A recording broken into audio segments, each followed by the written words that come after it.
আমার আল্লাহর নবী সাহাবায়ে কেরামের মধ্যে ওই রকম ঘোষণা করলেন। এটা তো নবীজির কাছে কোরআনের আয়াত নাজিল হওয়ার পরের কথা। আল্লাহর নবীর কাছে কোরআনের আয়াত নাজিল হওয়ার বহু বহু বছর পূর্বে আল্লাহ পাকের একটা অন্যতম শ্রেষ্ঠ মাখলুক, এই মাখলুকের জবান থেকে মুমিনরা যে সফল কাপ, মুমিনরা যে সফলতা অর্জন করেছে, এই কথাটুকু উচ্চারিত হয়েছিল। জুড়ে বলুন সুবহানাল্লাহ। আল্লাহ পাক প্রথম আয়াতে মুমিনদের সফলতার কথা বলতেছেন, قد أفلح المؤمنون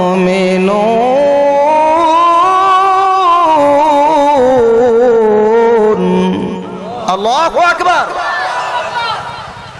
নিশ্চিত সফলতা লাভ করেছে মুমিনগণ। আমার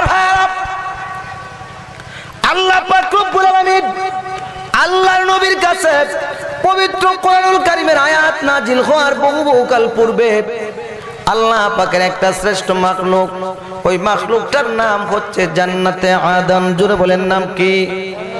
জান্নাতে আদন। আল্লাহ পাক রব্বুল আলামিন মুমিনদের জন্য 8টা জান্নাত সৃষ্টি করেছেন, ঠিক কিনা? 8টা জান্নাত তৈরি করে রেখেছেন। এর মধ্যে অন্যতম একটা জান্নাতের নাম হলো জান্নাতে আদন, অত্যন্ত দামি জান্নাত। এই জান্নাতের জবান দিয়ে উচ্চারিত হয়েছিল। আমার ভাইরা, তাফসীর ইবনে কাসিরের ভিতরে আল্লামা ইবনে কাসির রাহমাতুল্লাহ আলাইহি এই সূরাতুল মুমিনুনের ব্যাখ্যায় আল্লাহর নবীর দুখানা হাদিস উল্লেখ করেছেন। তাফসীর অধ্যায়ে সুনান তিরমিজিতে ইমাম তিরমিজি রাহমাতুল্লাহি আলাইহি ও দুখানা হাদিসে উল্লেখ করেছেন। এক নম্বর হাদিস عن أبي هريرة رضي الله تعالى عنه قال قال رسول الله صلى الله عليه وسلم لما خلق الله تعالى جنة عدن غرسها بيده فنظر إليه فقال لها تكلمي قالت قد أفلح المؤمنون الله حضرت আবু হুরায়রা রাদিয়াল্লাহু তাআলা আনহু থেকে বর্ণিত, আল্লাহর রাসূল বলেছেন আল্লাহ পাক রব্বুল আলামিন জান্নাতে আদনকে অত্যন্ত সুন্দর করে বানাইলেন। বানাইয়া আল্লাহ পাক রব্বুল আলামিন নিজের কুদরতি হাত মোবারক দিয়া জান্নাতে আদনের ভিতরে গাছ লাগাইলেন। সুন্দর সুন্দর গাছ রোপণ করলেন। রোপণ করিয়া আল্লাহ পাক রব্বুল আলামিন কুদরতি দৃষ্টি দিয়া জান্নাতে আদনের দিকে তাকাইলেন। তাকায়া তাকায়া বলতেছেন, এর জান্নাত, আমি তো তোকে বড় সুন্দর করে বানাইলাম। জান্নাত রে, এইবার তুই একটা কথা আমার সাথে বল। বন্ধুগণ আমার, জান্নাতে আদন মানুষের কণ্ঠে সর্বপ্রথম যে কথাটা উচ্চারণ করেছিল ও কথাটাই ছিল قد أفلح المؤمنون। নিশ্চিত সফলতা লাভ করেছে মুমিনগণ। আওয়াজ করে করে বলুন সুবহানাল্লাহ। 2 নম্বর হাদিস عن أبي سعيد الخدري رضي الله تعالى عنه أنه قال قال رسول الله صلى الله عليه وسلم لما خلق الله تعالى جنة عدن وخلق فيها ما لا عين رأت ولا أذن سمعت ولا خطر على قلب بشر فقال لها تكلمي قالت قد أفلح المؤمنون। হযরত আবু সাঈদ খুদরী রাদিয়াল্লাহু তাআলা আনহু বর্ণনা করেন, আল্লাহ পাক রব্বুল আলামিন জান্নাতে আদনকে অত্যন্ত সুন্দর করে বানাইলেন। জান্নাতে আদনকে আল্লাহ এত সুন্দর করে বানাইলেন যে সুন্দর জীবনে কোনোদিন কোনো চক্ষু দেখে নাই। এত সুন্দর করে আল্লাহ বানাইলেন যে সুন্দর সম্পর্কে কোন মানুষ জিন্দেগিতে কল্পনার জগতে ছবি অঙ্কন করতে পারবে না, কল্পনাও করতে পারবে না, কল্পনার জগতে ছবি আঁকতে পারবে না। আল্লাহ পাক রব্বুল আলামিন জান্নাতে আদনকে এত সুন্দর করে বানাইলেন যে সুন্দরের বর্ণনা জিন্দেগিতে কোনোদিন কোনো কর্ণ শুনে নাই, কোনো মানুষের কান শুনে নাই। এত সুন্দর করে আল্লাহ পাক রব্বুল আলামিন জান্নাতে আদনকে বানাইয়া আল্লাহ বলতেছেন, এর জান্নাত, আমি তো তোকে বড় সুন্দর করে বানাইলাম। জান্নাত রে, এইবার তুই একটা কথা আমার সাথে বল। আল্লাহ পাক রব্বুল আমিনের সাথে মানুষের কণ্ঠে জান্নাতে আদর সর্বপ্রথম যে কথাটা বলেছিল ও কথাটাই ছিল কাদ আফলাহাল মুমিনুন, নিশ্চিত সফলতা লাভ করেছে মুমিনগণ। আওয়াজ করে করে বলুন সুবহানাল্লাহ। ও বন্ধু, সফলতা একমাত্র মুমিনের জন্য, ঠিক কিনা বলেন? অন্য কারো জন্য সফলতা না। ও বন্ধু, মুমিন দুনিয়াতেও সফল কাপ, আখিরাতেও সফল কাপ। আজকালকে লক্ষ্য করুন তামাম দুনিয়ার দিকে, মায়ানমারের মুসলমানেরা, আরাকানের মুসলমানেরা মাইকে কে বাংলাদেশে এসে অবস্থান করতেছে, ঠিক কিনা বলেন? লক্ষ্য করে দেখুন ফিলিস্তিনের দিকে আমার ভাইয়েরা প্রতিদিন মুসলমান শিশু, মুসলমান মহিলাদের রক্ত দিয়া পত্রিকার পাতা রঞ্জিত হইতেছে, ঠিক কিনা বলেন? ফিলিস্তিনের রুটটা রঞ্জিত হইতেছে। আমাদের পার্শ্ববর্তী দেশ ভারতের একটা রাজ্য আছে, রাজ্যটার নাম হলো আমার ভাইয়েরা কাশ্মীর। কাশ্মীরের মুসলমানেরা মার খাইতেছে, চেচনিয়ার মুসলমানেরা মার খাইতেছে, বসনিয়ার মুসলমানেরা মার খাইতেছে। মুসলমানদের হাজার বছর ঐতিহ্য বাইতুল মুকাদ্দাস, বাইতুল মুকাদ্দাসকে গোড়ার গাদাম বানানো হয়েছে, মুসলমানদের কাছ থেকে কেড়ে নিয়েছে ইহুদি খ্রিস্টানেরা। আমার ভাইয়েরা, তাহলে কেমন করে মুসলমানরা সফলতা পেল? ও বন্ধু, তাহলে কি আল্লাহর কথা মিথ্যা হয়ে গেল? নাউজুবিল্লাহ, না না না, আল্লাহর কথা মিথ্যা হতে পারে না। আমার ভাইয়েরা, কেন এটা হয়েছে? আমরা আল্লাহর কোরআন এবং নবীর আদর্শ থেকে বহু দূরে চলে গিয়েছি, ঠিক কিনা বলেন? আমার ভাইয়েরা, মুসলমানদের জীবন যদি শান্তি আর রহমত দিয়া ভরপুর করতে হয়, রঙিন করতে হয়, আমার ভাইয়েরা বন্ধুগণ আমার, কার্ল মার্ক্সের আদর্শ দেওয়া সম্ভব না, লেনিনের আদর্শ দেওয়া সম্ভব না, অ্যারিস্টটলের আদর্শ দেওয়া সম্ভব না। আমার ভাইয়েরা, সমাজতন্ত্র দেওয়া সম্ভব না, পুঁজিবাদ দেওয়া সম্ভব না। আমার ভাইয়েরা, গারোইনতন্ত্র দেওয়া সম্ভব না, ধর্ম নিরপেক্ষ মতবাদ দেওয়া সম্ভব না। মুসলমানদেরকে আল্লাহর কোরআন আর নবীর হাদিসের কাছে ফিরে আসার দরকার আছে না? নাই। আরো আওয়াজ করে বলে মুসলমান দরকার আছে না? না, অবশ্যই আল্লাহর কোরআনের কাছে ফিরে আসতে হবে, ঠিক কিনা বলেন? কোরআন দিয়া মুসলমানের সর্বাঙ্গীন জীবনকে পরিচালনা করতে হবে। আল্লাহ পাক রব্বুল আলামিন এই কোরআনের বদৌলতে মুসলমানের জীবনকে শান্তি আর শান্তি দিয়া সায়লাভ করে দিবেন, ঠিক কিনা? আমার ভাইরা বলতেছিলাম, আল্লাহ পাক রব্বুল আলামিন ঘোষণা দিয়েছেন মুমিনরা হচ্ছেন সফল কাম। ও বন্ধু, সফলতা অর্জন করতে হলে কিছু কাজ করার দরকার আছে না নাই? আরো আওয়াজ করে বলুন, দরকার আছে না নাই? আপনাদের এলাকার যে সবচাইতে বড় ধনী শিল্পপতি, আপনাদের খাগড়াছড়ি চট্টগ্রামের মধ্যে যেই ব্যক্তি সবচাইতে বড় শিল্পপতি, ওই ব্যক্তি কি ঘরের মধ্যে ঘুমিয়ে ঘুমিয়ে শিল্পপতি হয়েছে নাকি? না না না, একজন মানুষ যদি দুনিয়ার জমিনে সফলতা অর্জন করতে হয়, দুনিয়ার চোখে সফলতার স্বর্ণ শিখরে আরোহণ করতে হয়, তাহলে পরিশ্রম করা লাগে। দুনিয়াতে যত কিছুই পাওয়ার দরকার হয় তাহলে পরিশ্রম করা লাগে। আমার ভাইয়েরা, আল্লাহ পাকের পক্ষ থেকে আপনি সফলতা অর্জন করবেন, এখানে পরিশ্রম করার দরকার আছে না নাই? আরো আওয়াজ করে বলেন, মুসলমান দরকার আছে না না? দরকার আছে। আল্লাহ পাক বলতেছেন কি কাজ করতে হবে? এক নম্বর কাজ, আল্লাযীনা হুম ফি সলাতিহিম খাশিউন।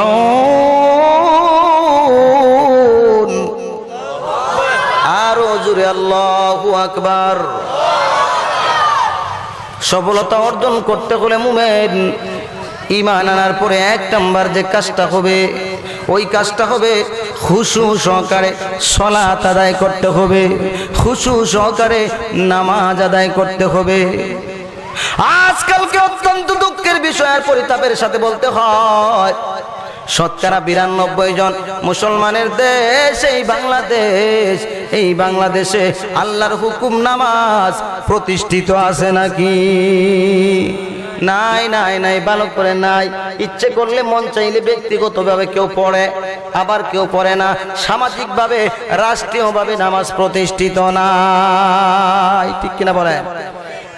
হয় মুসলমান, আপনি যে মুসলমান হয়েছেন, আপনি ঈমান আনার পরে আপনার এক নাম্বার পরিচয় হলো নামাজ। আপনি নামাজি হবেন, তাহলে আপনার ভিতরে ঈমান আছে, ইসলামের মধ্যে আপনার স্থান আছে। আর যদি নামাজ না পড়েন, আপনি স্বঘোষিত মুসলমান হইতে পারবেন, নিজের ঘোষণা অনুযায়ী মুমিন হতে পারবেন, কিন্তু আল্লাহর ঘোষণা অনুযায়ী মুমিন হওয়া যাবে না, ঠিক কিনা বলেন? আর আওয়াজ করে বলুন পার্বত্য চট্টগ্রামের মুসলমান ঠিক কিনা? আমার ভাইরা, এটা আমার বলুন তো কথা নয়, বিশ্ব নবী রাসূলুল্লাহ সাল্লাল্লাহু আলাইহি ওয়াসাল্লাম হাদিস শরীফের মধ্যে ইরশাদ করেছেন, মান আকামাস সালাতা ফাকাদ আকামাদ-দ্বীন ওয়া মান তারাকাস সালাতা ফাকাদ হাদামাদ-দ্বীন। যে ব্যক্তি নামাজ প্রতিষ্ঠা করলো, সালাত কায়েম করলো, সে যেন দিনকে প্রতিষ্ঠা করলো। আর যে ব্যক্তি নামাজ ছেড়ে দিল, সে ব্যক্তি দিনকে ধ্বংস করে ফেললো। মান তারাকাস সালাতা ফাকাদ কাফারা।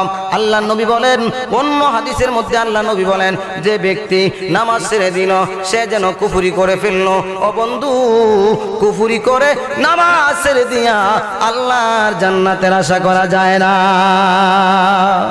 ঠিক কিনা বলেন মুসলমান? হ্যাঁ, নামাজও ছাড়তেছি, আল্লাহর হুকুম কত যে অমান্য করতেছি, নামাজ ছাড়তেছি, বেহায়া অবস্থায়, বেপরদা অবস্থায় চলাফেরা করতেছি, মুসলমানের একটা খাসিয়ত আমার ভিতরে নাই, এরপরেও জান্নাতের আশা করতেছি, ঠিক কিনা বলেন? এরকম মুসলমান আছে না নাই?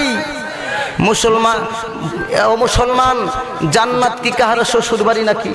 হ্যাঁ, আপনি যাবেন, আপনার শাশুড়ি মুরগির রান আপনাকে ঘি দিয়া ভেসে ভেসে দিবে, আর আপনি রাক্ষসের মতো চিবাবেন। এটা কি শ্বশুর বাড়ি নাকি? ও মুসলমান, দুনিয়া অর্জন করতে হইলে কষ্ট করা লাগে, তাহলে জান্নাত অর্জন করতে কষ্ট করার দরকার আছে না নাই? আমার পরিপূর্ণ মুমিন যদি আমরা হইতে পারি, দুনিয়ার জমিনে আমি কত সফল কাম, এটা দেখার বিষয় না।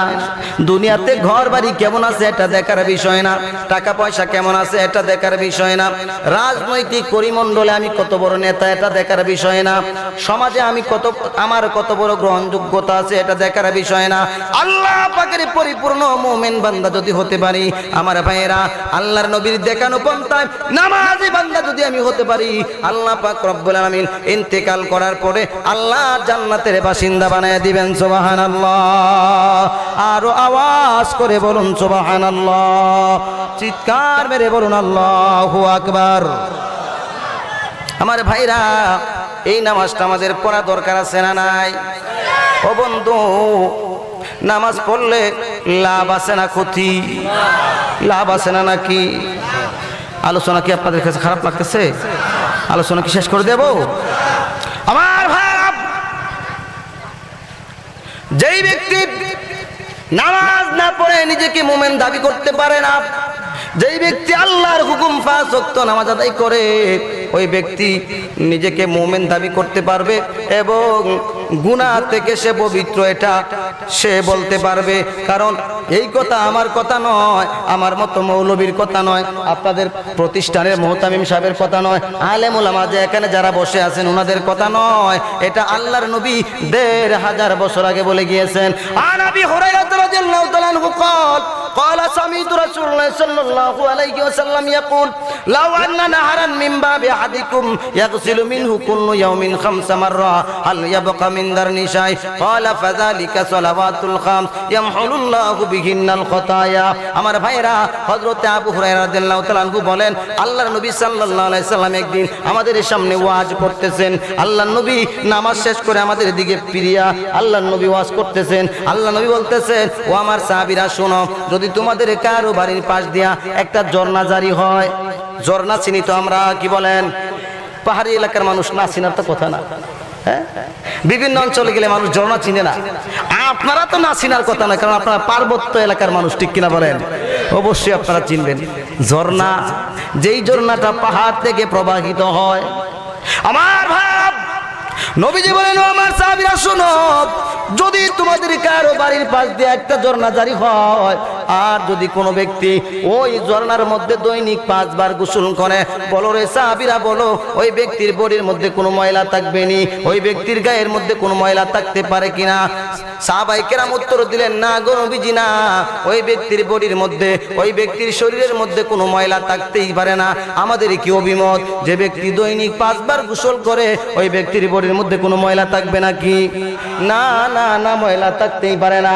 আল্লাহর নবী বলেন, আল্লাহর রাসূল বলেন, ও আমার সাহাবীরা, 5 ওয়াক্ত নামাজ হলো 5 বার গোসল করার মতো।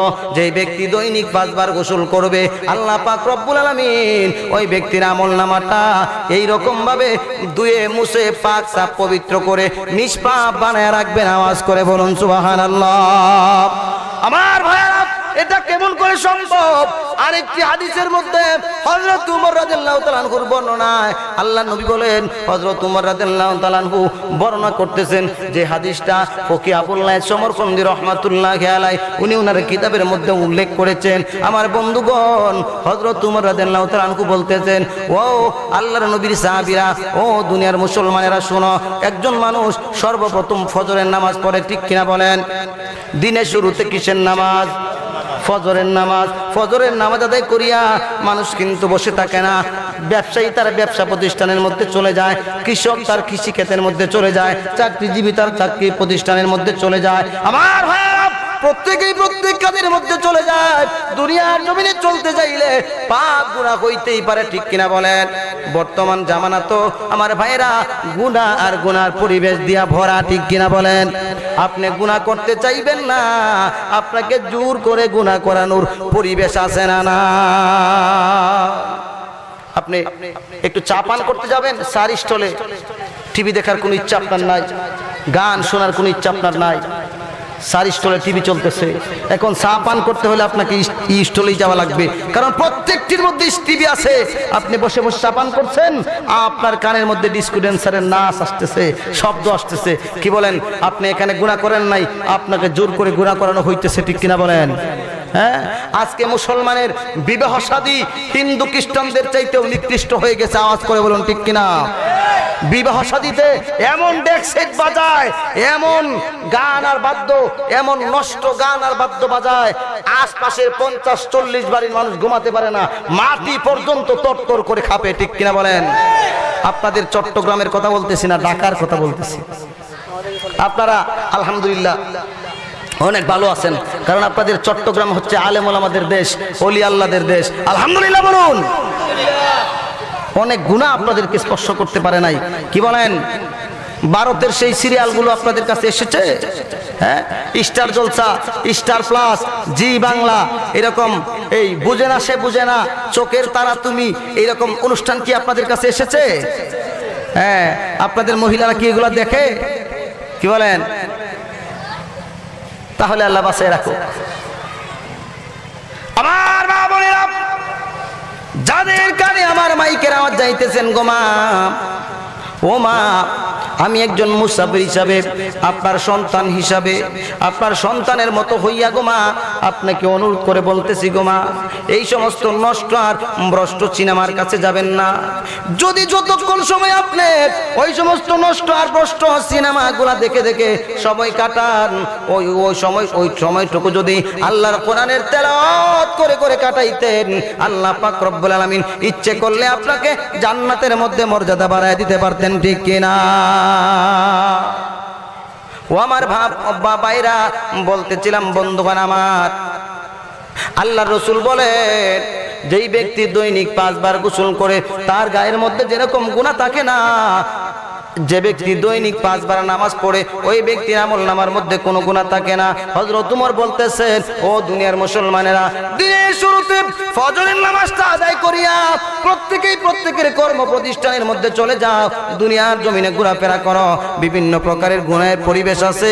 ও মুসলমান, জোহরের সময় যখন মসজিদের মধ্যে আজান হয়ে যাবে, সঙ্গে সঙ্গে মসজিদের মধ্যে এসে হাজিরা দিবা।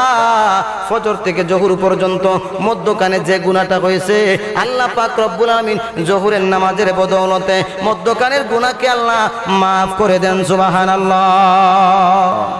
এটা আমি মৌলবীর মুখের কথা নাকি আপনাদের প্রতিষ্ঠান প্রধানের কথা, আপনাদের মাদ্রাসা সভাপতি সাহেবের কথা নাকি? এটা আল্লাহর রাসূলের কথা। মিথ্যা হতে পারে? যেই ব্যক্তি অবিশ্বাস করে তার ঈমান থাকবে? আমার ভাইরা, হযরত ওমর বলে, বিশ্ব নবী বলেছেন জোহর থেকে আসর পর্যন্ত মধ্যখানে যে গুনাহটা হয় আসরের নামাজে গেলে মাফ হয়ে যায়। আসর থেকে মাগরিব পর্যন্ত যে গুনাহটা হয় মাগরিবের নামাজে গেলে মাফ হয়ে যায়। মাগরিব থেকে এশা পর্যন্ত যে গুনাহটা হয় মাগরিবের নামাজে গেলে মাফ হয়ে যায়। আমার ভাইয়েরা, এশা থেকে মাগরিব থেকে এশা পর্যন্ত যে গুনাহটা হয় এশার নামাজে গেলে মাফ হয়ে যায়। আল্লাহ নবী বলেন, উম্মত এশা থেকে ফজরের আগ পর্যন্ত রাতের মধ্যখানে রাতের আধারে তুমি যে গুনাহই করো না কেন, যদি তুমি আল্লাহর সন্তুষ্টির জন্য ফজরের আজান যখন হয়ে যাবে, মুয়াজ্জিন যখন মসজিদের মিনার থেকে ওই রকম ভাবে ডাক মারবে তোমাকে, আসসালাতু খায়রুম মিনান নাওম,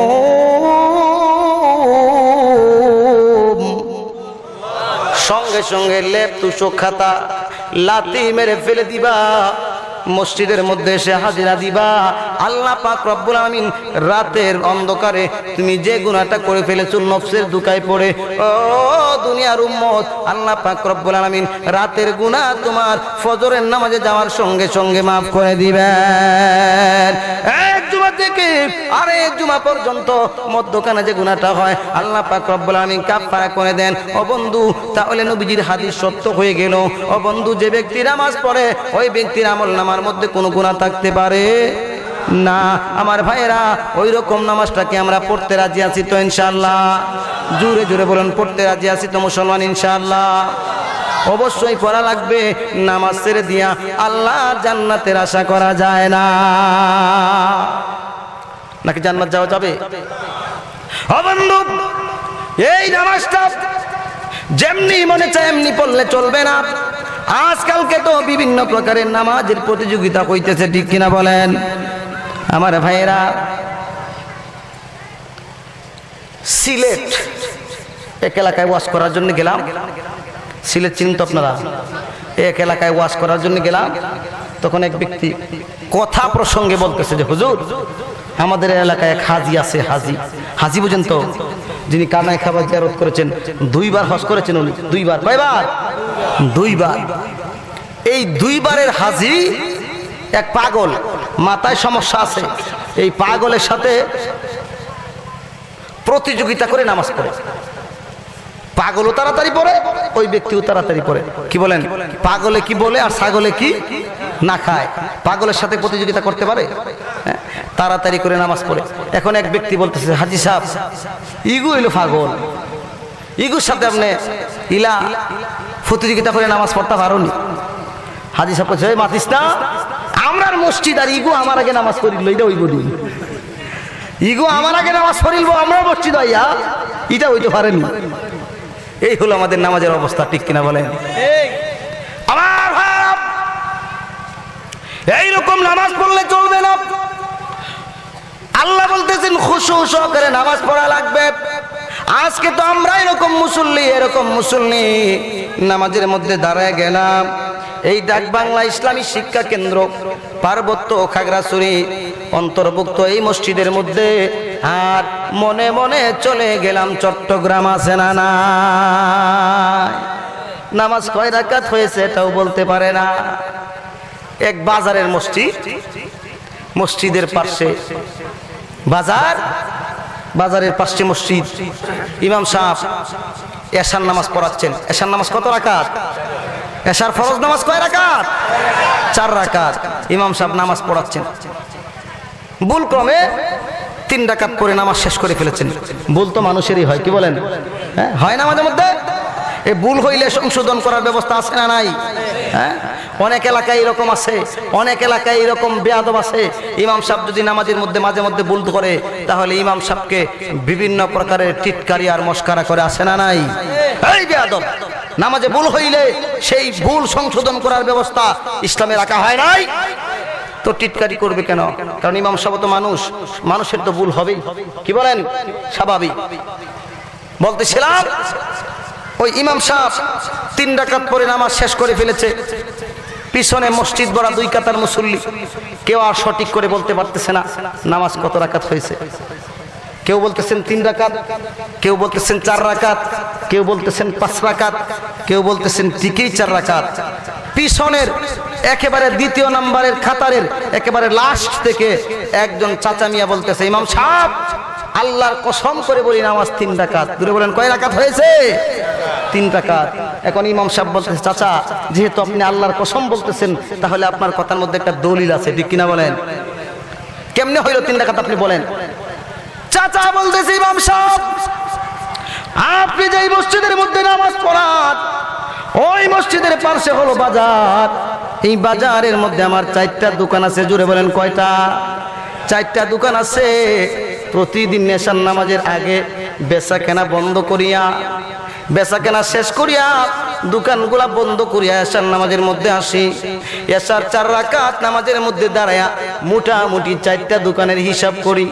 আজকে যখন 3 দোকানের হিসাব শেষ, আপনি সালাম ফিরাইয়া দিয়েছেন, সুতরাং নামাজ 3 রাকাত। এই তো হলো আমাদের নামাজের অবস্থা, ঠিক কিনা বলেন? হ্যাঁ, কত রাকাত হয়েছে বলা যায় না, বলতে পারি না। মসজিদে আসতেছি আর যাচ্ছি, এই জন্যই তো আজকে নামাজ আমাদের কাজ হচ্ছে না, ঠিক কিনা বলেন? আমার ভাইরা, আল্লাহ পাক রব্বুল আলামিন বলেছেন, ইন্নাস সালাতা তানহা আনিল ফাহশাই ওয়াল মুনকার। নামাজিন একজন নামাজির নামাজ, নিশ্চয় নামাজিকে নামাজ তার সমস্ত অন্যায় এবং গর্হিত কাজ থেকে ফেরায় রাখবে, সমস্ত অন্যায় অপরাধ থেকে ফেরায় রাখবে।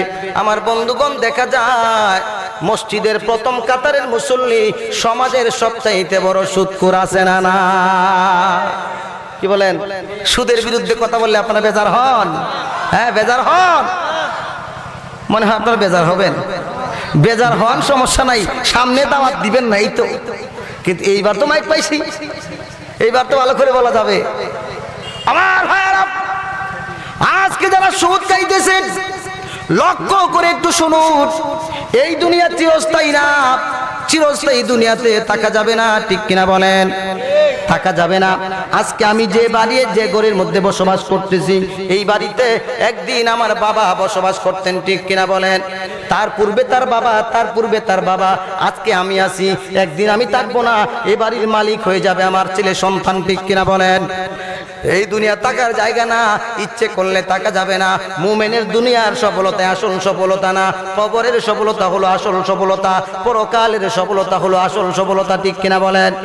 আমার ভাইরা বলতেছিল, এই দুনিয়া থাকার জায়গা না, এই জন্য আমরা যা খাবো হালাল খাওয়ার জন্য চেষ্টা করব। আজকালকে আমরা হালাল খাই না, এই জন্য আমাদের কোনো দোয়া আল্লাহর দরবারে যায় না, ঠিক কিনা বলেন? আমার বন্ধুগণ, আমার ভাইয়েরা, তিরমিজি শরীফের হাদিস, আল্লাহর নবীর একজন সাহাবী আল্লাহর রাসূলের কাছে গিয়ে বলতেছেন, ইয়া রাসূলুল্লাহ, ইয়া হাবিবাল্লাহ, আমার জন্য আপনি দোয়া করুন যাতে করে আমি মুস্তাজাবুদ দাওয়া হয়ে যাই। মুস্তাজাবুদ দাওয়া হলো যেই দোয়া আমি আল্লাহর দরবারে করি আমার আল্লাহর দরবারে মঞ্জুর হয়ে যাবে, এটা হলো মুস্তাজাবুদ দাওয়া। আল্লাহ রাসূল বলতেছেন, সাহাবী, আমি নবী দোয়া করার দরকার নাই, আমি নবী দোয়া করতে হবে না, তুমি হালাল খাদ্য খাওয়া শুরু করে দাও, এমনিতেই মুস্তাজাবুদ দাওয়া হয়ে যাইবা। তুমি যেই দোয়াই করবা আল্লাহ সঙ্গে সঙ্গে কবুল করে নিবেন। শর্ত হলো মুসলমান হালাল খাদ্য খেতে হবে। আজকালকে আমরা ইরাকের, প্রথমে আমরা আফগানিস্তানের জন্য দোয়া করলাম, আমার বয়স হওয়ার পরের কথা, আগেরটা আমি জানি না। আফগানিস্তানের জন্য দোয়া করলাম, কাজ হলো না। ইরাকের জন্য দোয়া করলাম, কাজ হলো না। বিভিন্ন রাষ্ট্রের জন্য মুসলমান দোয়া করলাম, আমাদের পার্শ্ববর্তী দেশ মায়ানমারের মুসলমানের জন্য চোখের পানি ফেলে ফেলে দোয়া করলাম। মুসলমান নির্যাতন বন্ধ হয়েছে নাকি? বন্ধ হয় নাই। তার মানে বোঝা গেল আল্লাহর দরবারে আমাদের দোয়াটা কবুল হয় নাই। কেন কবুল হয় নাই মুসলমান জানেননি? আল্লাহর কাছে দোয়া কবুলের যে কয়টা রাস্তা আছে, প্রত্যেকটি দরজার মধ্যে বিরাট বড় বড় তালা লাগাইয়া রেখেছি, ঠিক কিনা? আল্লাহর দরবারে দোয়া পৌঁছাইবে কেমন করে? তালাই তো লাগাই রেখেছি, দরজাই তো বন্ধ হয়ে গেছে, ঠিক কিনা বলে? আমার ভাইরা, দোয়া কবুল করাইতে হলে হালাল খাদ্য খাওয়ার দরকার আছে নাই? আজকালকে মুসলমানের সমাজে সুদ দিয়ে মুসলমানের সমাজ ভরে গেছে, ঘুষ দিয়ে মুসলমানের সমাজ ভরে গেছে, অপরকে টকায় খাওয়ার ব্যবস্থা দিয়ে মুসলমানের সমাজ ভরে গেছে। অর্থাৎ যত অন্যায় কাজ আছে, অন্যায় পথে টাকা পয়সা ইনকাম করার ব্যবস্থা আছে, সব আজকে মুসলমানের রন্ধ্রে রন্ধ্রে প্রবেশ করেছে, ঠিক কিনা বলেন? মুসলমানের সমাজে রন্ধ্রে রন্ধ্রে প্রবেশ করেছে। আজকালকে মুসলমান হারাম খাদ্য খাইতেছে, মনের মধ্যে কোনো টেনশন নাই, কোনো চিন্তা নাই, মরতে যে হবে এই চিন্তাও আজকালকে মুসলমানের ভিতরে খুঁজে পাওয়া যায় না, ঠিক কিনা বলেন? ও মুসলমান, আপনি হারাম খাদ্য খাইবেন, আমার কোনো সমস্যা নাই, আপনার খবরে আপনি যাইবেন, আমার কোনো সমস্যা নাই, আপনার জবাবটা আপনাকে দিতে হবে। তবে আজকে আমি একটা টপিক দিয়ে যাই, একটা কথা আপনাদেরকে বলে যাই, হারাম খাদ্য খেতে পারবেন, কেউ আপনাকে নিষেধ করবে না, কিন্তু যে ব্যক্তি হারাম খাদ্য খায় এ ব্যক্তির তিনটা ক্ষতি হয়। জোরে বলেন, কয়টা ক্ষতি? তিনটা ক্ষতি, মহাক্ষতি, যে ক্ষতি কোনোদিন পূরণ হওয়ার না। অবন্ধু, অনেক সময় মানুষের অপারেশন করে এখান থেকে গোশত উঠায় দেয়া হইলে আস্তে আস্তে করে মুসলমান খাদ্য খাইলে, ভালো ওষুধ খাইলে গোশতটা ভরে যায়, ঠিক কিনা বলেন? তাহলে বোঝা গেল ক্ষতি পূরণ হয়ে গেল। এমন ক্ষতি আপনার হবে মুসলমান, যে ক্ষতি কোনোদিন পূরণ করার না। আল্লাহ নবী বলেন, যে ব্যক্তি হারাম খাদ্য খাবে তার তিনটা ক্ষতি হবে। জোরে বলেন, কয়টা? তিনটা ক্ষতি হবে। এক নাম্বার ক্ষতি, ওই ব্যক্তির কোনো দোয়া, ওই ব্যক্তির কোনো ইবাদত, এই ব্যক্তির কোনো গোলামি আল্লাহর দরবারে পৌঁছাইবে না। এক নাম্বার, এই ব্যক্তির কোনো গোলামি আল্লাহর দরবারে পৌঁছাইবে না। একটা সাজদা, একটা নামাজ, একটা রোজা, একটা হজ, কোনো গোলামি আল্লাহর দরবারে পৌঁছাইবে না যদি আপনি হারাম খাদ্য খান। দুই নাম্বার, ওই ব্যক্তির মৃত্যুর সময় কালেমা নসিব হবে না, ঈমান নিয়ে মরতে পারবে না, বেঈমান হয়ে মরা লাগবে। তিন নাম্বার, হারাম পথে উপার্জন করিয়া যে পয়সা দুনিয়াতে ব্যক্তি রেখে যাবে, মৃত্যুবরণ করার পরে তার স্ত্রী, তার ছেলে সন্তান, তার উত্তরসূরি যারা আছে, তারা কোনোদিন ভালো কাজে এই টাকা পয়সা খরচ করবে না, কারণ হারাম পথে উপার্জিত পয়সা কোনোদিন হালাল পথে খরচ হইতে পারে না, ঠিক কিনা বলেন? এই জন্য দেখবেন কোটি কোটি টাকা অনেকে আছে, আপনি মাদ্রাসার জন্য টাকা চাইবেন, দিতে পারবে না, মসজিদের জন্য টাকা চাইবেন, দিতে পারবে না। তার কারণ হলো, কেন দিতে পারেন না? তার টাকাটা আল্লাহ পাক নিবেন না, ঠিক কিনা বলেন? এই জন্য সে দিতে পারে না। আগে আসমানে তার টাকাটা মসজিদের জন্য মঞ্জুর হওয়া লাগবে, আগে আসমানে মাদ্রাসার জন্য মঞ্জুর হওয়া লাগবে, তারপরে জমিনে মঞ্জুর হবে, বান্দা দিতে পারবে। আমার ভাইরা বলতেছিলাম, হারাম উপার্জন করে সুদ খায়া, ঘুষ খায়া, পরের জমি টাকা পয়সা আত্মসাৎ করিয়া অনেক টাকা পয়সা, অনেক ধন সম্পদ রেখে ওই ব্যক্তি যখন মারা যাবে তাকে খালি হাতে খবরের মধ্যে দেয়া হবে। আর ওই হারাম পথ উপার্জিত পয়সা তার স্ত্রী বিউটি পার্লারের মধ্যে সাজার জন্য সেজে 2000 3000 দিয়ে আসবে, তার ছেলেরা সিনেমার টিকিট কিনে কিনে টাকা খরচ করবে। অর্থাৎ যত অন্যায় কাজ আছে সমস্ত অন্যায় কাজের মধ্যে এই টাকাগুলা খরচ করবে। আর ওই ব্যক্তি কবরে শুয়ে শুয়ে, আমারে ভাইয়েরা, বিকাশের মতো, ফেক্সিলুডের মতো কবরের মধ্যে গুনাহ যাইতে থাকবে। জোরে বলেন নাউজুবিল্লাহ। আপনারা মনে হয় বেজার হইতেছেন আমার কথায়, বেজার হইতেছেন, এটা সত্য কথা। আমার ভাইরা, খলিফাতুল মুসলিমিন আমিরুল মুমিনিন হযরত ওমর রাদিয়াল্লাহু তাআলা আনহু বলেন, আল কাউলু হাক্কুন ওয়া ইন কানা মুররান। আমি সত্য কথা বলতে পছন্দ করি, যদিও এটা তিক্ত হয়। সত্য কথা আসলে তিতা, ঠিক কিনা বলেন? আপনারা মনে মনে আমার যদি বেজার হন, সমস্যা নেই, আমার করার কিছু নাই, যা সত্য তা আমাকে বলতেই হবে, ঠিক কিনা বলেন? না হলে আল্লাহ আমাকে ধরবেন কাল কিয়ামতের ময়দানে, আল্লাহর ধরা থেকে তো বাঁচতে হবে। আল্লাহ তো বলবেন, এই জালালউদ্দিন, তোকে সারাদিন পর্যন্ত গাড়ি চালায়া, এই পাহাড়ের আঁকা বাঁকা রাস্তা দিয়ে গাড়ি চালায়া তোকে সেই ডাক বাংলা মাদ্রাসার প্রতিষ্ঠানের মাঠ পর্যন্ত পৌঁছে দিয়েছিলাম। আমি আল্লাহ এত রহম আর করম আর দয়া করে তোকে আঁকা বাঁকা রাস্তা দিয়ে পৌঁছে দিয়েছিলাম, তুই সত্য কথাগুলো বলিসনি কেন? আল্লাহ পাক তো আমাকে ধরবেন, এই জন্য সত্য কথা আমাকে বলতেই হবে। বলতেছিলাম ভাইরা আমার, আল্লাহ পাক রব্বুল আলামিন বলেছেন, মুমিনের এক নাম্বার গুণ, আল্লাযীনা হুম ফি সলাতিহিম খাশিউন, যারা খুশু সহকারে সালাত আদায় করে। আমার ভাইরা, তাফসিরে জালালাইনের ভিতরে 3টা শব্দ দিয়া খুশুর ব্যাখ্যা করেছেন। জোরে বলেন, কয়টা?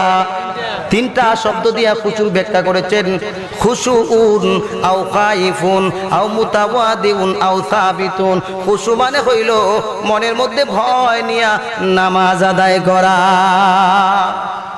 কেমন ভয়, কেমন ভয়? সাহাবায়ে কেরামের জীবন থেকে আমাদেরকে শিক্ষা নেওয়ার দরকার আছে না নাই? আর জোরে বলুন মুসলমান, দরকার আছে না নাই? হযরতে ফারুক আযম রাদিয়াল্লাহু তাআলা আনহু নামাজের জন্য যখন ওযু করতেন, অন্য বর্ণনা এসেছে হযরতে উসমান গনি রাদিয়াল্লাহু তাআলা আনহু নামাজের জন্য যখন ওযু করতেন তখন ওনার চেহারাটা লাল হয়ে যাইতো, লাল হয়ে যাইতো চেহারাটা।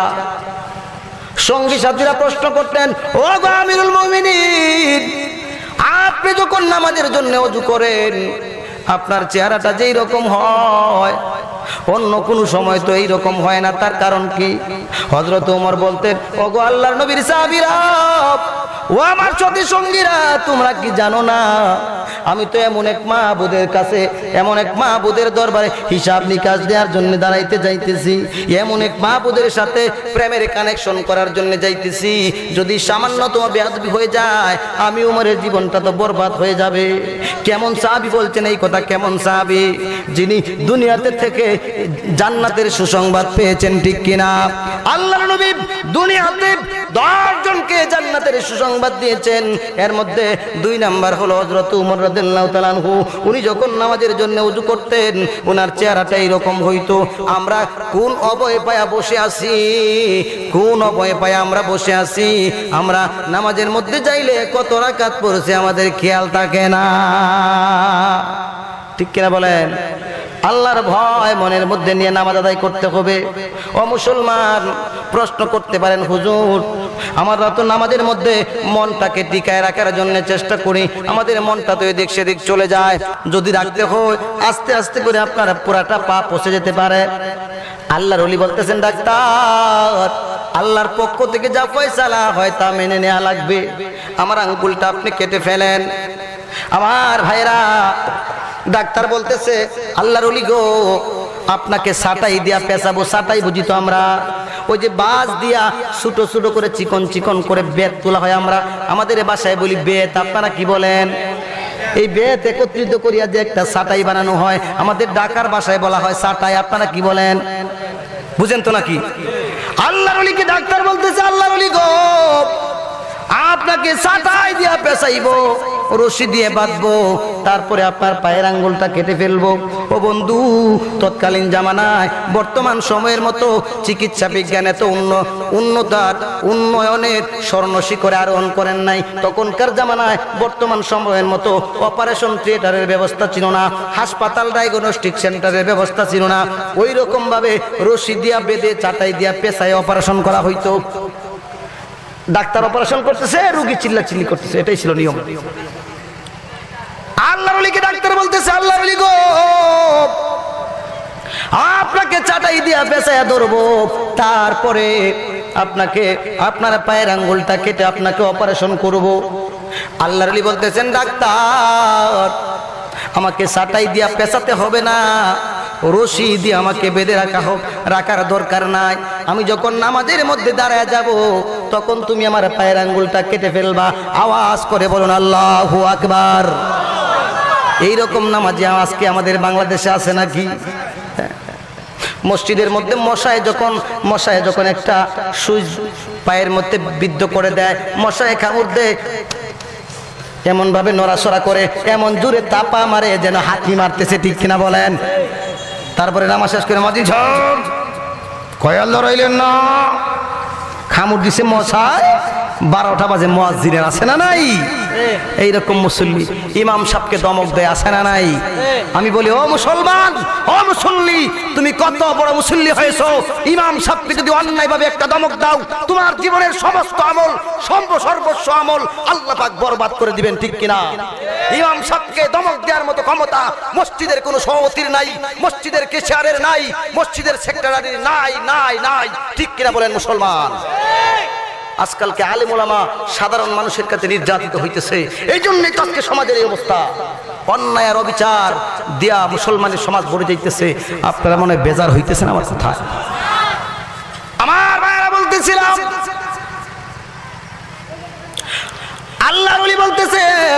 ও ডাক্তার, ছাটাই দিয়া বেচানোর দরকার নাই, আমি যখন নামাজের মধ্যে দাঁড়ায় যাব তখন আমার পায়ের আঙ্গুলটা কেটে ফেলবা। আল্লাহর ওলি নামাজের মধ্যে দাঁড়ায় গেলেন, সুন্দর করে পায়ের আঙ্গুলটা কেটে অপারেশন করে ব্যান্ডেজ করা হলো। নামাজও শেষ হয়ে গেছে। নামাজ শেষ হওয়ার পরে ডাক্তার বলতেছে, আল্লাহর ওলি গো, আপনার পায়ের আঙ্গুলটা তো কেটে ফেলা হয়েছে, আপনি বলতে পারেন নাকি? আল্লাহর ওলি বলতেছে, ডাক্তার, ওই আল্লাহর কসম, যার হাতে আমার প্রাণ, একটা পিঁপড়ায় কামড় দিলে যতটুকু যন্ত্রণা হয়, আল্লাহর কসম করে বলতেছি এতটুকু যন্ত্রণা আমি অনুভব করি না। আরো আসতে বলুন সুবহানাল্লাহ। পাশের লোকে শুনলে মাইন্ড করতে পারে, আওয়াজ করে জোরে জোরে বলুন সুবহানাল্লাহ, চিৎকার মেরে বলুন আল্লাহু আকবার। এই নামাজ হলো খুশু খুজুওয়ালা নামাজ। ও মুসলমান, ডাক্তার বলতেছে, আল্লাহর ওলি গো, একটা পা কেটে ফেলা হয়েছে, আপনি কেমনি বলতে পারেন না? একটা মশার কামড় মানুষ সহ্য করতে পারে না, পিঁপড়ার কামড় মানুষের সহ্য করতে পারে না, কেমনি করে আপনি বলতে পারেন না একটা আপনার পায়ের আঙ্গুল কেটে ফেলা হয়েছে? একটু ব্যাখ্যা করে বুঝান, আমার তো বুঝে আসতেছে না। আল্লাহর ওলি বলতেছে, মুসলমান গভীর মনোযোগ দিয়ে কান লাগায় শুনুন, অন্তরের কান দিয়ে শুনুন। আল্লাহর ওলি বলতেছেন, ডাক্তার, আমি যখন নামাজের মধ্যে দাঁড়ায় যাই তখন আমি মনে মনে খেয়াল করি আমি ফুলছে রাতের ফুলের উপরে দাঁড়ায় আছি। জোরে বলেন, কিসের উপরে? ফুলছে রাতের ফুলের উপরে দাঁড়ায় আছি। আল্লাহ পাক রব্বুল আলামিন আমার সামনে কুদরতি কদম আল্লাহ পাক ধরে রেখেছেন। আল্লাহর কুদরতি কদম দেখে দেখে আমি সিজদা করতেছি। আল্লাহ নবী হাদিস শরীফের মধ্যেও তো তাই বলেছেন, আনতা আবুদাকা কান্নাকা তারাব ফাইল্লাম তাকুন তারা ফাইন্না ইয়ারাকা। ও আমার উম্মত, ও আল্লাহর বান্দা, তুমি যখন আল্লাহর ইবাদত করবা মনে মনে খেয়াল করবা আল্লাহ পাক রব্বুল আলামিনকে আমি দেখতেছি। তোমার ঈমান যদি এই রকম পর্যায়ে না পৌঁছায়, মনে মনে খেয়াল করবা আল্লাহ আমাকে দেখতেছেন, তাহলে তোমার মনটা নামাজ ছেড়ে অন্য কোথাও চলে যাবে না। আজকালকে মুসলমানের অন্তরে আল্লাহর ভয় আছে নাকি? রবের ভয় নাই, রেবের ভয় আছে, ঠিক কিনা বলেন? রেবের নাম শুনলে 49 জগ পানি খায় গ্রামের মুসলমান, 49 জগ পানি পান করে। রেবকে যতটুকুন ভয় পায়, রবকে যদি এতটুকুন ভয় পাইতো তাহলে মুসলমানের সমাজ শান্তি দিয়া ভরপুর হয়ে যেত, ঠিক কিনা? আরো আওয়াজ করে বলুন, ঠিক কিনা? ও মুসলমান, আল্লাহর ওলি বলতেছে, আমি যখন নামাজের মধ্যে দাঁড়ায় যাই মনে মনে খেয়াল করি আল্লাহ পাক রব্বুল আলামিন আমার সামনে কুদরতি কদম টুকুন আল্লাহ পাক কুদরতি কদম দিয়ে বসে আছেন। আমি আল্লাহকে সরাসরি দেখতে পাই। দেখে দেখে আল্লাহকে দেখে দেখে আল্লাহর প্রশংসা নামাজের মধ্যে আমি গুনাহগার করি। তারপরে মনে মনে খেয়াল করি ডান দিকে হলো আমার জান্নাত, বাম দিকে হলো আমার জাহান্নাম, পিছনে মালাকুল মউত অপেক্ষা করতেছে। আমার মনটা যদি নামাজ থেকে অন্য কোথাও চলে যেতে চায়, আমি মনকে বুঝাই, মন রে, ওই যে মালাকুল মউত তোমার পিছনে দাঁড়ায় আছে, হতে পারে এই নামাজটাই তোমার জীবনের শেষ নামাজ হয়ে যেতে পারে। যদি তোমার জীবনের শেষ নামাজটা আল্লাহর দরবারে কবুল না হয়, জীবনের শেষ দাদা আল্লাহর দরবারে কবুল না হয়, কি নিয়া মালিকের দরবারে দাঁড়াইবা? কি নিয়া হাসরের ময়দানে আল্লাহর দরবারে দাঁড়াইবা? সুতরাং দুনিয়াতে নামাজের মধ্যে দাঁড়ায় দুনিয়াবি কোনো কল্পনা করে লাভ নাই। আল্লাহর ভয় আর নামাজের মধ্যেই তুমি থাকো। এইরকম চিন্তা করে করে যখন আমি নামাজের মধ্যে দাঁড়ায় যাই, তখন আমার মনটা নামাজ ছেড়ে অন্য কোথায় যায় না। কি বলেন? আমরাও যদি এরকম বুঝ মন খেয়ে দিতে পারি, তাহলে নামাজ ছেড়ে আমাদের মন অন্য কোথাও চলে যাবে নাকি? এইরকম নামাজ যদি আমরা পড়তে পারি, আমার ভাইয়েরা, আল্লাহ পাক রব্বুল আলামিন আল্লাহর নবীকে 1500 বছর আগে বলে দিয়েছেন, ও গো আমার বন্ধু, ও আমার বন্ধু। আল্লাহ নবী বলেছিলেন, আল্লাহ আমি আপনার সাথে মেরাজ করার জন্য এসেছি, আপনি আমাকে দাওয়াত দিয়ে আপনার বাড়িতে এনেছেন, আমার উম্মত কেমন করে আপনার সাথে মেরাজ করবে? আল্লাহ পাক জানায় দিয়েছিলেন, বন্ধু, ও বন্ধু, যাও যাও, তোমার উম্মত যদি সহি শুদ্ধ করে সুন্দর করে ইহতিমামের সাথে খুশু খুজু সহকারে আমার সাথে আমার হুকুম পালন নামাজ আদায় করতে পারে, আমার সন্তুষ্টির জন্য নামাজটা আদায় করতে পারে, আমি আল্লাহ রাব্বুল আলামিন তোমার উম্মতের সাথে আমি আল্লাহ দুনিয়াতে বারবার মেরাজ করব। সুবহানাল্লাহ। আসসালাতু মিরাজুল মুমিনিন। এইরকম নামাজ পড়লে পরে মেরাজ হয়, ঠিক কিনা বলেন? বলতেছিলাম ভাইরা আমার, খুশুউন আও খাইফুন, মনের মধ্যে অন্তরের মধ্যে ভয় নিয়ে নামাজ পড়তে হবে, আও সাবিতুন, দৃঢ়স্থিরতা সহকারে নামাজ আদায় করতে হবে। আজকালকের মুসলমানের নামাজের মধ্যে দৃঢ়স্থিরতা নাই, ঠিক কিনা বলেন? নামাজে যাইলে ধৈর্য নাই। ইমাম সাহেব যদি নামাজের কেরাতটা একটু বড় করে পড়ে, পিছন দিক থেকে কি বলেন, আছে না নাই? মিস কল দেয়, কি দেয়? মিস কল দেয়। আপনাদের চট্টগ্রামের মানুষ ভালো, পার্বত্য অঞ্চলের মানুষ ভালো, আমি ঢাকার কথা বলতেছি। কি দেয়? কি দেয়? মিস কল দেয়। ইমাম সাহেবকে মিস কল দেয়। আত্তাহিয়াতু পড়তে যায়, যদি শেষ বৈঠকে একটু সময় বেশি হয়ে যায়, ইমাম সাহেবকে মুসল্লি মিস কল দেয়। যে মুসল্লি মিস কল দিল তার নামাজ শেষ হয়ে গেছে, ঠিক কিনা? ও বন্ধু, দুনিয়ার সব কাজের মধ্যে মুসলমানের ধৈর্য আছে, কিন্তু আল্লাহর গোলামিতে গেলে ধৈর্য না, ঠিক কিনা বলেন? হ্যাঁ, নামাজটা পড়বে, তাড়াহুড়া করে নামাজটা পড়বে, পড়ে বোঝা যাবে যে তার হাজারো কাজ পড়ে আছে, কিন্তু নামাজ পড়ে দেখা যায় কোনো কাজ নাই। চার স্টলে বসে বসে দাড়ি পেকে গেছে, 60 বছর হয়ে গেছে বয়স, দাড়ি পেকে গেছে, এরকম চায়ের কাপ হাতের মধ্যে নিয়া ওই যে জুসনা, তারপরে শাবনুর শাবানা, এই যে কিরকম ভাবে তাদের অঙ্গভঙ্গিতে এরকম নাচতেছে, তাদের নাচের দিকে তাকায় আছে আর চা খাইতেছে, মাত্র নামাজটা পড়ে মসজিদ থেকে বের হয়ে আসছে। এরকম মুসল্লি বাংলাদেশে আছে না নাই? তাড়াহুড়া করে নামাজ শেষ করে দেয়। মসজিদে গেলে বোঝা যায় জেলখানার মধ্যে গেছে, ঠিক কিনা বলেন? বাস্তব বলতেছি না অবাস্তব? বোঝা যায় জেলের মধ্যে গেছে। আমার আল্লাহ রাসূল বলেন, ও মুসলমান, তুমি নামাজের মধ্যে মসজিদের মধ্যে গেলে যদি তোমার মন চায় তাড়াতাড়ি করে মসজিদ থেকে বের হয়ে যেতে, তাহলে বুঝবা তোমার অন্তরে মুনাফিকি আছে। আজকালকে মুসলমানের ভিতরে মুনাফিকি আছে না নাই? ও বন্ধু, কি বলবো দুঃখের কথা, আল্লাহ রাসূল বলে গেছেন আজ থেকে 1500 বছর আগে, ক্বালান নবী সাল্লাল্লাহু আলাইহি ওয়াসাল্লাম, ইয়াতি আলান নাসি জামানুন, ইয়াতি আলান নাসি জামানুন ইয়াজতামিউনা ফিল মাসাজিদ লাইসা ফি ইমুমিন। আমার উম্মতের জামান, এমন একটা সময় আসবে, আমার উম্মতের জামানায় এমন একটা জামানা আসবে, আমার উম্মতেরা মসজিদের মধ্যে যায় একত্রিত হবে, একজন কেউ মুমিন তালাশ করে পাওয়া যাবে না। কেউ গেছে হাজী সাহেবের ছেলের কাছে, হাজী সাহেবের ছেলের কাছে মেয়ে বিয়ে দিয়েছে, এখন যদি নামাজ না পড়ে মানুষে কি বলবে? মানুষকে খুশি করার জন্য নামাজ পড়তে গেছে, ঠিক কিনা বলেন? বৃদ্ধ হয়ে গেছে, মসজিদের মধ্যে না গেলে মানুষ কি বলবে? আমার ভাইয়েরা, এইরকম চিন্তা ভাবনা নিয়ে যদি কোনো ব্যক্তি আল্লাহর গোলামি করে, তাহলে সে যেন শিরিক করলো, ঠিক কিনা? হাদিসের ভাষায় সে মুশরিক হয়ে গেছে। এই জন্য আমার ভাইয়েরা, ইমানটা টিকিয়ে রাখতে হবে, সঠিক ইমানদার হওয়া লাগবে। ইমানটা পাকাপোক্ত পরিপূর্ণ রেখে পরিপূর্ণ মুমিন হয়ে যদি আল্লাহর দরবারে একটা সেজদা দিতে পারি, ওই সেজদাটাই সিজদাতু ওয়াহিদাতুন খায়রুম মিনাস সামাই ওয়াদ দুনিয়া। একজন মুমিনের একটা সেজদা যদি একটা পাল্লার মধ্যে রাখা হয়, আসমান এবং জমিন যদি একটা পাল্লার মধ্যে রাখা হয়, মুমিনের একটা সেজদার পাল্লা আল্লাহর কাছে ভারী হয়ে যায়, ঠিক কিনা বলেন? আমরা কেমন সেজদা দেই? আল্লাহর নবীর জামানায় সাহাবায়ে কেরাম মসজিদে যায় নামাজ পড়তো, সাহাবায়ে কেরাম সেজদা দিলে জমিন তরতর করে কাঁপতো, জমিন ভয়ে তরতর করে কাঁপতো। আর আজকে আমার মতো মুসল্লি মসজিদে গেলে জমিন আল্লাহর কাছে দরখাস্ত করে, আল্লাহ এই সুদকুটটারে তাড়াতাড়ি বের করো আমার কাছ থেকে, ঠিক কিনা বলেন? আমার ভাইরা, সংক্ষেপ করে বাকি কথাগুলো বলতেছি। আও সাবিতুন আও খাইফুন আও মুতাওয়াদিউন। আমার ভাইরা, ধীরস্থিরে নামাজ আদায় করা লাগবে, আল্লাহর ভয় অন্তরে নিয়ে নামাজ আদায় করা লাগবে।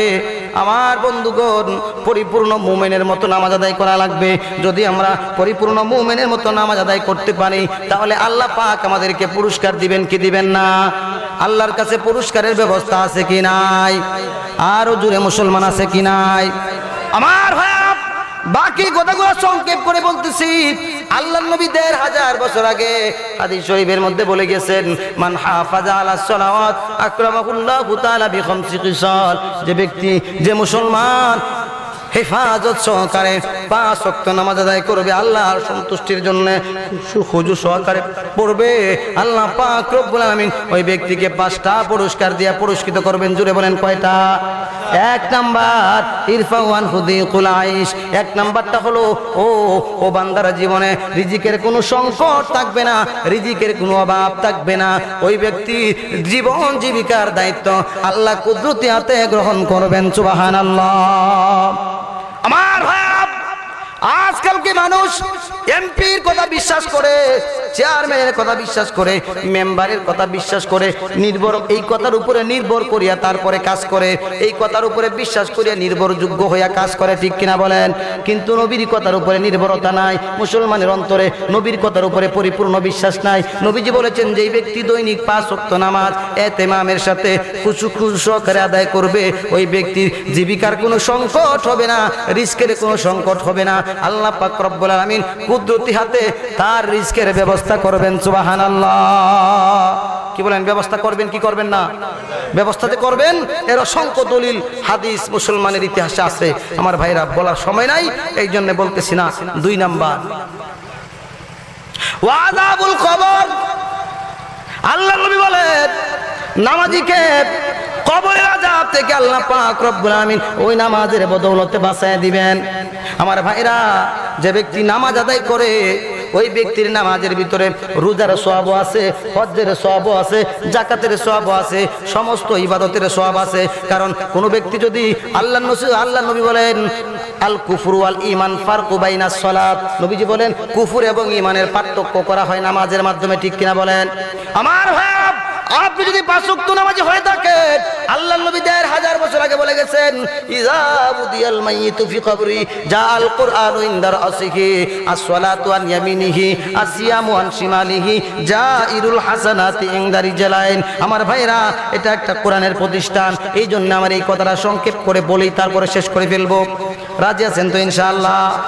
ও বন্ধু, 1 নাম্বার, আল্লাহর কোরআন আপনার মাথার পাশ দিয়ে দাঁড়ায় যাবে। আপনাকে যখন কবরের মধ্যে রাখা হইবে, আল্লাহর কোরআন আপনার মাথার পাশ দিয়ে দাঁড়ায় যাবে। 18 বছরের টকবকে যুবকের ন্যায়, পূর্ণিমার চেহারার মতো চেহারা নিয়ে 18 বছরের টকবকের ন্যায় আল্লাহর কোরআন আপনার মাথার পাশ দিয়ে ওই রকম ভাবে দাঁড়ায় যাবে। 5 ওয়াক্ত নামাজ আল্লাহর হুকুম সালাত, যা আপনি ইতিমামের সাথে আদায় করেছেন, আপনার ডান পাশ দিয়ে দাঁড়ায় যাবে। আল্লাহ সন্তুষ্টির উদ্দেশ্যে আপনি সিয়াম পালন করেছেন, রোজা রেখেছেন, ওই রোজা আপনার বাম পাশ দিয়ে দাঁড়ায় যাবে। জাইরুল হাসানাতি ইনদা রিজলাইন, অন্যান্য যে নেক কাজ আপনি করেছেন। এই যে কিছুক্ষণ আগে কালেকশন হয়েছে, আমাদের মাহফিলের দ্বিতীয় বক্তা জনাব জাকির হোসেন এলালী সাহেব কালেকশন করেছেন। আপনারা যে টাকা দিয়েছেন, এই টাকাগুলো কি বৃথা যাবে নাকি? কাল কিয়ামতের ময়দানে কবরে আপনার পায়ের দিক দিয়ে দাঁড়ায় যাবে। আমার ভাইয়েরা, মুনকার নাকিরের ফেরেশতা যখন আপনার মাথার দিক দিয়ে আসবে, আপনার মাথার পাশ দিয়ে আসবে, মাথার পাশে দাঁড়ায় আছে কে? বুঝে থাকলে বলুন, কে দাঁড়িয়ে আছে? আল্লাহর কোরআন দাঁড়িয়ে আছে। আল্লাহর কোরআন বলবে, হে মুনকার নাকিরের ফেরেশতা, হে মুনকার নাকিরের ফেরেশতা, আমার বন্ধু আরামের ঘুম ঘুমাইতেছে। আমার বন্ধু দুনিয়াতে আরামের ঘুম ঘুমায় নাই। রাত্র যখন গভীর হয়ে যাইতো, সব মানুষ যখন ঘুমায় যাইতো, আমার বন্ধু আমি আল্লাহর কালামকে তাহাজ্জুদের নামাজে দাঁড়ায় দাঁড়ায় তেলাওয়াত করতো। আজকে কবরে শান্তি পাওয়ার জন্য আজকে আমি আমার বন্ধুর কবরে পাহারাদার হয়ে গেলাম। আমার বন্ধুকে জাগ্রত করবা না? কি প্রশ্ন করবা? আমাকে করো, আমি আল্লাহর কোরআন আমার বন্ধুর পক্ষ থেকে জবাব দিয়ে দেব। ও মুসলমান, তাহলে কোরআনের প্রতিষ্ঠানের পক্ষে থাকার দরকার আছে না নাই? ও বন্ধু, যারা দুনিয়াতে সারা জিন্দেগি কোরআনের প্রতিষ্ঠানের বিরোধিতা করেছে, আমার ভাইয়েরা, এইরকম মানুষ বাংলার জমিনে আছে না নাই? মাদ্রাসাগুলাকে জঙ্গিবাদের প্রজনন কেন্দ্র বলা হয়, ঠিক কিনা বলেন? কয়েকদিন পূর্বে ঢাকা বিশ্ববিদ্যালয়ের এক কুলাঙ্গার প্রফেসর বলতেছে কি, যে ঢাকা বিশ্ববিদ্যালয় তো মাদ্রাসা হয়ে যাচ্ছে। আলহামদুলিল্লাহ বলুন। মাদ্রাসা হবে না তো হবে নাকি?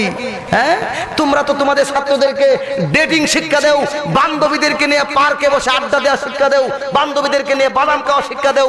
মাদ্রাসার মধ্যে তো মাদ্রাসা ছাত্রদেরকে এইরকম কোনো শিক্ষা দেওয়া হয় না, ঠিক কিনা বলেন? আল্লাহর কালাম শিক্ষা শিক্ষা দেওয়া হয়, নামাজ শিক্ষা দেওয়া হয়, বিশ্বনবীর হাদিস শিক্ষা দেওয়া হয়, পর্দা শিক্ষা দেওয়া হয়, কিভাবে পড়াশোনা করতে হবে এটা শিক্ষা দেওয়া হয়। তারা তো পড়াশোনা আল্লাহর কোরআন নিয়ে থাকে, আর তোমাদের ছাত্ররা তো বিভিন্ন ডেটিং, আড্ডা, হরতাল, পিকেটিং নিয়ে থাকে। আওয়াজ করে বলুন মুসলমান ঠিক কিনা? আপনারা মনে হয় বেজার হইতেছেন যে হুজুর আপনি কলেজ বিশ্ববিদ্যালয়ের বিরোধিতা করতেছেন।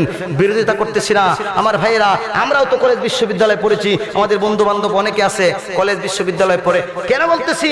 কারণ আমাকে যদি কেউ যদি আমাকে আক্রমণ করে, আমার সপক্ষে কথা বলার অধিকার আমার আছে না নাই? কি বলেন, আছে না? আমার মাদ্রাসাকে নিয়ে কথা বলবা, আমার মাদ্রাসাকে নিয়ে কথা বলবা, মসজিদকে নিয়ে কথা বলবা। নাস্তিক মুরতাদদেরকে এই বাংলার জমিনে বাংলার ৯২% জন মুসলমান সুজা পায়ে হাঁটতে দেবেন। আওয়াজ করে বলুন ঠিক কিনা? আমার ভাইরা, আল্লাহর কোরআনের প্রতিষ্ঠান, এই প্রতিষ্ঠানে আল্লাহর কোরআন শিক্ষা দেওয়া হয়। এই যে আপনাদের ডাংবাংলা ইসলামী শিক্ষা প্রতিষ্ঠান, জানে মালে কিয়ামতের আগ পর্যন্ত যার যা কিছু আছে সমস্ত কিছু দিয়া সহযোগিতা করতে কে কে রাজি আছেন? আল্লাহকে দুহাত উঁচু করে দেখান। আল্লাহ পাক আমাদের সকলের হাতগুলা কবুল করুন। আমরা বলি আল্লাহুম্মা আমিন। বলতেছিলাম ভাইরা আমার, আল্লাহর কোরআন মাথার দিক দিয়ে দাঁড়ায় যাবে। আল্লাহর কোরআন বলবেন মুনকার নাকিরের ফেরেশতা, আমার বন্ধুকে জাগায়ও না, কি প্রশ্ন করবা করো, আমার বন্ধুর পক্ষ থেকে আমি আল্লাহর কালাম আমার বন্ধুর পক্ষ থেকে জবাব দিয়ে দিব। ডান দিক দিয়ে যাবে নামাজ বলবে এই কথা, বাম দিক দিয়ে যাবে রোজা বলবে এই কথা, পায়ের দিক দিয়ে যাবে দান খয়রাত বলবে এই কথা, অন্যান্য নেক আমলগুলা বলবে এই কথা। ওই সময় মুনকার নাকিরের ফেরেশতা আল্লাহর কাছে বলবে, আল্লাহ তোমার বান্দাকে জাগ্রত করতে দেয় নাই, তোমার বান্দার আমলগুলা জাগ্রত করতে দেয় নাই। আল্লাহ বলবে, হে মুনকার নাকির, আমার বান্দা আমার কোরআনের সাথে ভালো আচরণ করেছে, নামাজের সাথে ভালো আচরণ করেছে, রোজার সাথে ভালো আচরণ করেছে, দান খয়রাত জীবনের সবকিছু সর্বস্ব দিয়া দান খয়রাত করেছে। আমার বান্দাকে জাগ্রত করে লাভ নাই, আমার বান্দাকে জাগ্রত করে লাভ নাই। আমি আল্লাহ আমার বান্দার কবরের সওয়াল জবাব মাফ করে দিলাম। আমার বান্দাকে ঘুমাইতে দে, আমার বান্দাকে জাগ্রত করার দরকার না।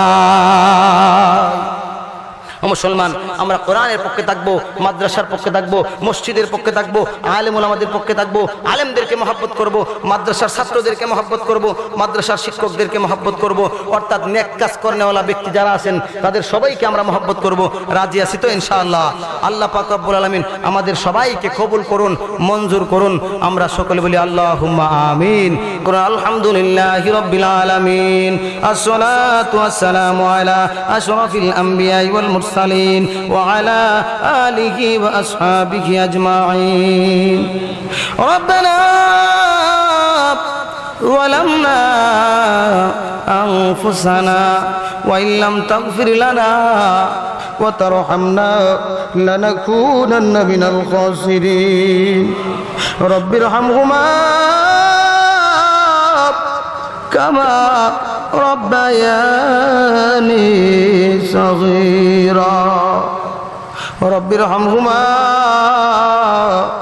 كما ربياني صغيرا রব্বুল আলামিন আল্লাহ ও মালিক আরশে আজিম থেকে রহমতের পর্দাখানায় গুছাইয়া একটুখানি দয়া করে ডাক বাংলা ইসলামী শিক্ষা কেন্দ্র ও এতিমখানার ময়দানের দিকে তাকাও। ও মালিক, নুজুলের রহমতের সময় তোমার কাছে হাত উঠায় ধরেছি। তোমার নবী বলেছে দুনিয়ার দরজাগুলো যখন আস্তে আস্তে বন্ধ হয়ে যায়, তুমি আল্লাহ আসমানের দরজাগুলো খুলে দাও আর ডাকতে থাকো, বান্দা গুনাহ করেছি, অন্যায় করেছি, বুঝতে পেরেছিস, আমি আল্লাহর কাছে তওবা করতেছি। কাঁদতেছিস, কান্দিস না বান্দা, তোর সারা জীবনের গুনাহ মাফ করে দিলাম। ও মালিক, আজকের এই তুমি ইসলামী সম্মেলন কবুল মঞ্জুর ফরমাও। আয় আল্লাহ এই মাদ্রাসাকে কবুল মঞ্জুর ফরমাও। আয় আল্লাহ কোরআনের ছাত্রদেরকে আয় আল্লাহ তাআলা পাগড়ি দেয়া হয়েছে, সনদপত্র দেয়া হয়েছে, সব তুমি দয়া করে কবুল আর মঞ্জুর ফরমাও। আউয়াল থেকে আখেরে পর্যন্ত এই প্রতিষ্ঠানকে তুমি কবুল মঞ্জুর ফরমাও। আয় আল্লাহ আমরা যারা আজকের এই সম্মেলনে এসেছি, আল্লাহ মা মহিলারা সব, পুরুষেরা সব, যুবক ভাইরা, আমরা যত মানুষ এসেছি, আমি গুনাহগার ঢাকা থেকে অত্যন্ত কষ্ট করে তোমার বান্দাদের কাছে এসে হাজির হয়েছি। আল্লাহ আমরা বললে ওলা শুনলে ওলা যারা আছি, আমাদের উভয় দলকে তুমি দয়া করে মাফ করে দাও। ও মালিক, জীবনে যত অন্যায় করেছি, অপরাধ করেছি, আল্লাহ একটা অপরাধ একটা অন্যায় তো ইচ্ছে করে করি নাই, শয়তানের দুগায় পরে করেছি, নফসের তাড়নায় পরে করেছি, বিভিন্ন পরিবেশের কারণে গুনাহ করেছি। জীবনের সমস্ত গুনাহ থেকে তওবা করতেছি। আল্লাহ দয়া করে তামাম জিন্দেগীর গুনাহগুলি মাফ করে দাও। ও মালিক, আর সে আজিম দিকে তাকায় তাকায় দেখো কোন মা হারা, মায়ের কথা মনে করিয়া চোখের পানিগুলা চিরে দিয়েছি। এ মালিক,